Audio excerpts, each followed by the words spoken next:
फौजी जी, जिस तरीके से आप चुनाव प्रचार में लगे हैं, आज आपकी बाइक रैली भी है, और क्या संदेश देना चाहते हैं यहाँ के क्षेत्रवासियों को आप?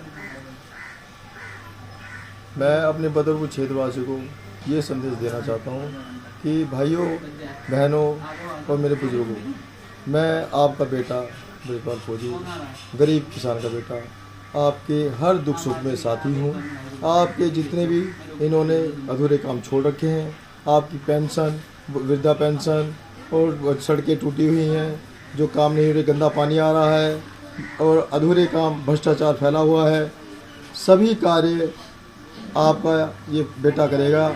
आप कंधे से कंधा मिलाएं, मेरा साथ दें, जिससे मैं भारी बहुमत से जीतकर, मेरा चुनाव चिन्ह है ऑटो, बटन नंबर है 7 नंबर दबाकर अपने बेटे को ऑटो से जिताएं, भारी मतों से जिताएं। आपने बाइक रैली रखी है, ये बाइक रैली कहाँ से शुरू होकर के कहाँ पे समाप्त होगी?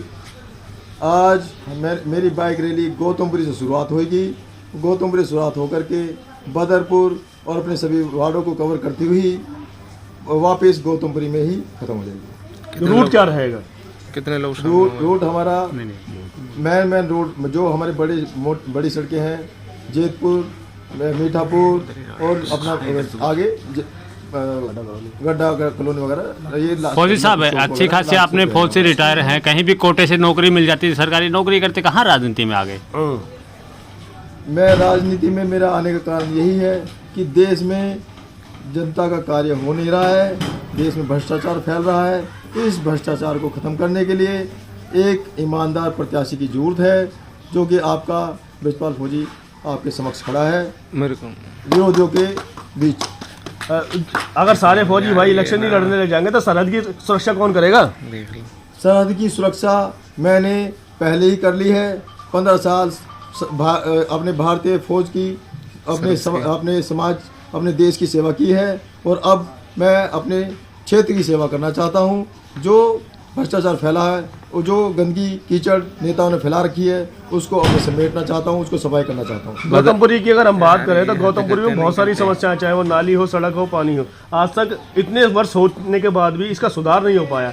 आप क्योंकि लोकल निवासी हैं, तो क्या आदेश संदेश देंगे यहाँ के गौतमपुरी निवासियों का?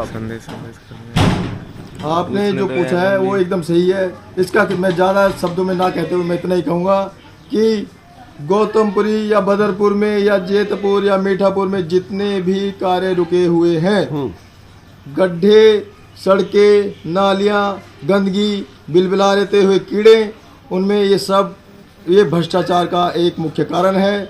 सब नेताओं के कारण ये सब हो रहा है। सब पैसा खा जाते हैं, काम करता नहीं है, लास्ट में काम दिखा रहे हैं। अभी भी जो चुनाव पता है कि उसको 5 तारीख एंड हो जाएगा, उसके बावजूद अब जाके सड़कें बन रही हैं वोट मांगने के लिए, ताकि उनका मुंह बन सके। लाखों की आबादी वाले इस बदरपुर क्षेत्र में आज भी एक अस्पताल नहीं है, कॉलेज नहीं है, बस अड्डा नहीं है। इतनी मूलभूत सुविधाएं अगर नहीं मिल पा रही जनता को, तो आखिर जनता वोट क्यों करे नेताओं को? हमारी गरीब जनता मजबूर है, क्योंकि आजकल ठेकेदारी प्रथा जो चालू हो गई है। ठेकेदारी प्रथा में कितना भी पढ़ा लिखा मेरा बच्चा, नौजवान बच्चा हो, उसको 15 से 20 हज़ार के ऊपर सैलरी नहीं है, और इसीलिए वो अपने आप को, अपनी वोट को 500 से लेके दारू में बेच रहे हैं, मजबूरन बेच रहे हैं, ताकि उनका घर चल सके। मैं उनके लिए कुछ नहीं कहूँगा, मैं यही कहूँगा कि आपको जहाँ से जो भी मिल रहा है वो उसके लिए मेरे को कोई दिक्कत नहीं है, कोई ऐतराज़ नहीं है, परंतु एक ईमानदार प्रत्याशी के रूप में आपके समक्ष एक ब्रिजपाल फौजी खड़ा है।